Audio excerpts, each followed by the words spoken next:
Aquarius, hello there, my friends. We're going to do your general tarot reading for late May 2021. Thank you so much for joining me today. I really do appreciate you. And we're going to get it shuffled up right away. We're starting you with a couple of oracle cards so we could get into this reading smooth. So what's going on with my Aquarius friends, please?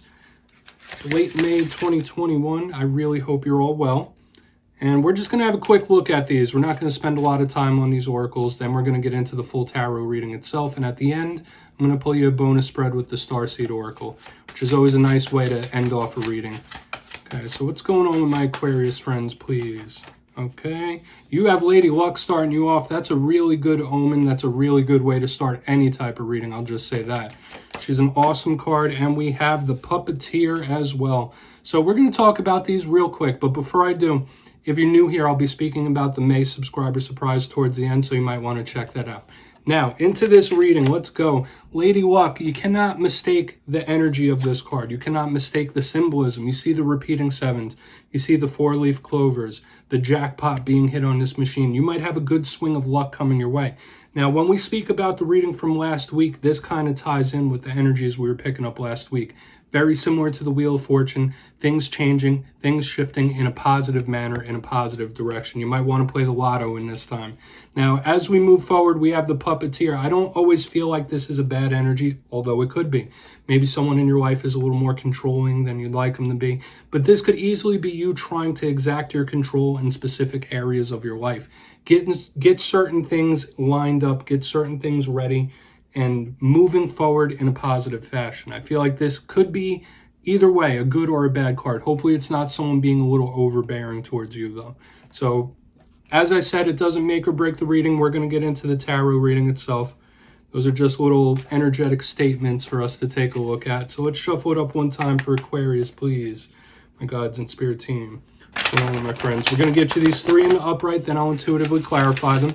And I just want to say last week's reading was titled Big Payoff Incoming, or something might pay off for you in the long run. That's kind of the theme we were seeing. In the past few weeks, the Aquarius readings have been a little mixed bag of positive and negative. So I'm interested to see where it goes this week, especially since we were seeing things progress and get better last week. And now with Lady Luck, we're just going to have to see though, because you know all readings could be different people in your life. Wow. Death card starting you off. So we're seeing big themes throughout all the air signs. Big themes indeed. We have the Death card in position number 1, which was the same thing with Libra. In position number 2, we have the 5 of Swords. Something to beware of, something to watch out for. And as I said, mixed bag of energy showing up once again. So what's going on? What do we have for the last card for Aquarius, please? Thank you. 9 of Swords. Okay, so we're getting a lot of sword energy here, and we're absolutely going to have to clarify all this. Even though we had Lady Luck in the beginning, we have a few things we need to deal with here. And just like the past couple of weeks, this is going to be a mixed bag of energies in this reading. It's probably going to be layered and in-depth. But I'm going to give you some of the classical meanings of each of these, then we'll get into the deeper messages. Death in the first position, generally a good sign for me. Obviously, it's not physical death. It represents a spiritual metamorphosis, change. Rising from the ashes like a phoenix is the main theme of this card usually. I do think karmic sometimes, things shifting karmically behind the scenes. The Death card is extremely powerful. It could be a Scorpio in your life as well, so I just want to mention that. But death is change. It's inevitable change. It is something shifting. So there could be big changes in store for you. Pardon me. Now, as we move to the center, we have sword on sword taking up the back end of this reading.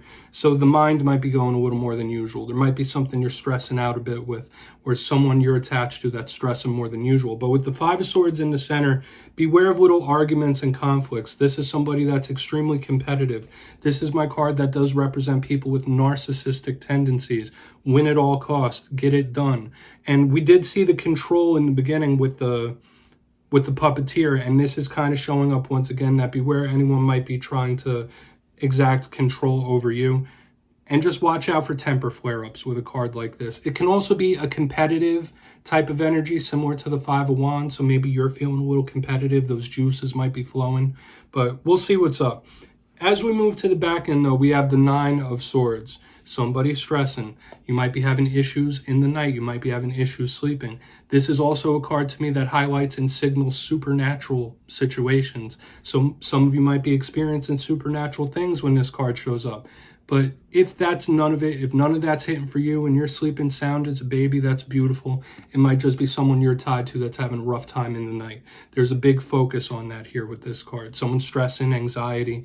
I don't feel like it's major depression or anything. I feel like this is anxiety induced. So with all that being said, we're going to dive deeper and clarify. So let's get one more shuffle here for Aquarius, please. My gods and spirit team, what's going on for Aquarius? Late May 2021. And this is where I go intuitive with the message, which means I just tell you how it feels to me. So you could do further research or rely on your base knowledge of tarot, because all readings are about interpretation, and I'm just giving you mine. And I do stray from the classical meanings here a little bit. So let's see what's up with death, though. Why is death here for Aquarius? Okay. Yeah, as I said, it's a mixed bag. All right, we have the Page of Pentacles in reverse. You could be on the outs or having rough communications with an earth sign here. Now, the Page of Pentacles, all pages are communicators, all pages are students wanting to learn something. And the energy I'm getting here is like 2 or 3-fold. It's just flooding me with a lot of different things. Someone in your life might not have been able to learn from past mistakes. They might not be able to learn from past situations that have happened. Like, you ever meet someone that just repeats the same mistakes over and over and over and over? That's kind of what this energy is giving me here.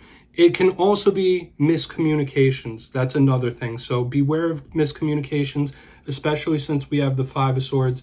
But I feel like this is the universe saying, whatever lessons you have learned throughout life, don't make the same mistake twice, 3, 4, 5 times in a row. I feel like it's a simple message.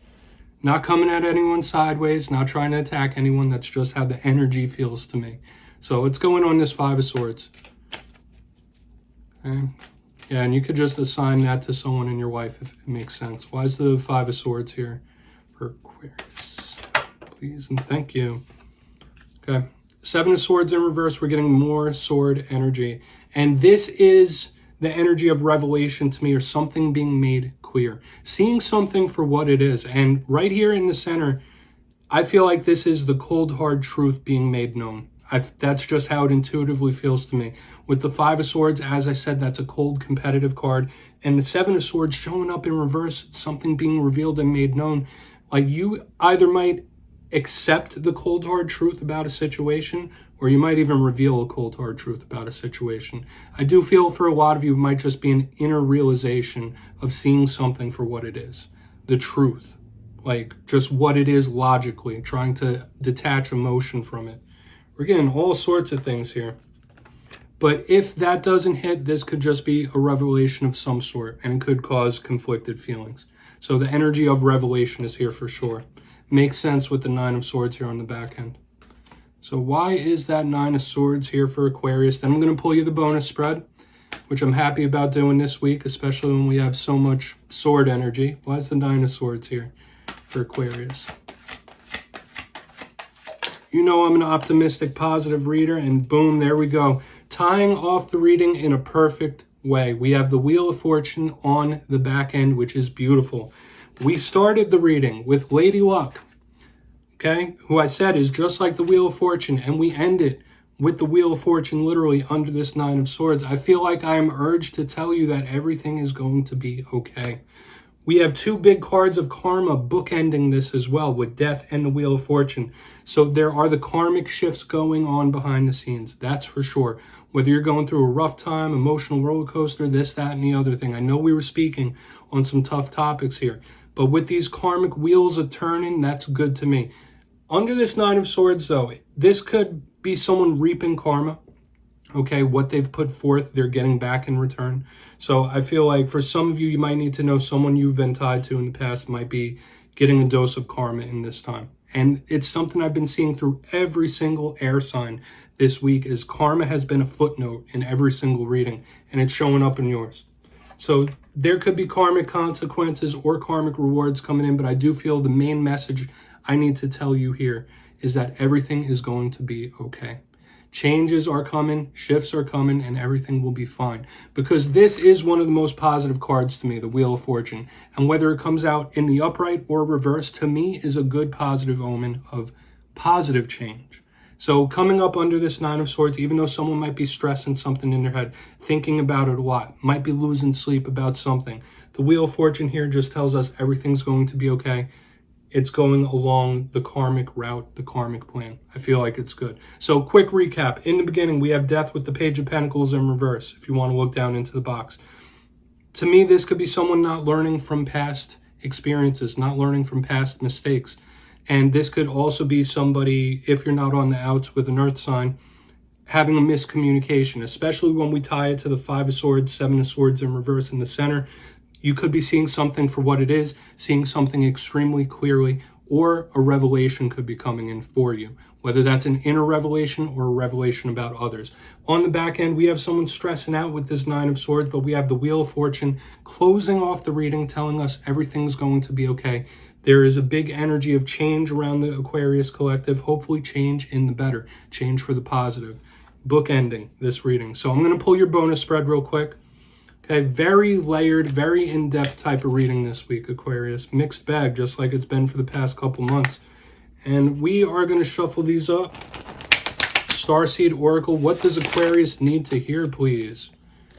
Okay, and I'll give you the intuitive feelings on this and the literal meanings of the cards, just so you have that double message to play with. You just take what hits for you. Okay, both cards popped out immediately. Okay, Lost Lands, we have the Void, beautiful.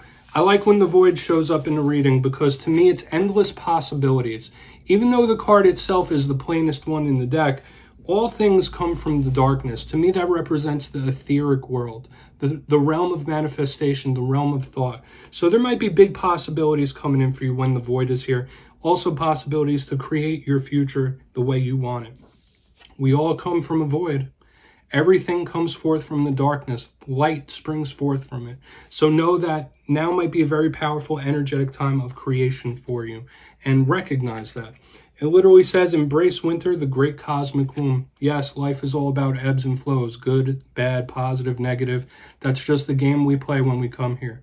But embrace it and use it to help move you forward. I feel like this is very positive. Now, the Lost Lands to me is always something that's right over the horizon. There might be a change, as we were seeing in the reading itself, or an opportunity that's right over the horizon. You just have to keep moving towards it, okay? If you stop moving or start regressing, going backwards, you'll never reach these lost lands. These lost lands will never be found. And that's what that means to me intuitively.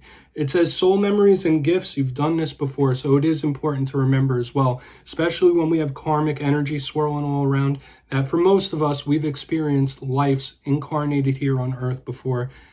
I don't want to say it's all a game because it's not. Life is serious, and the things we go through are extremely serious and bear consequences. But it's important to go with the flow sometimes, not fight life every single step of the way. Okay, so those are the messages I have for you, Aquarius. Don't click away just yet. I'm going to give you the details of the May subscriber surprise.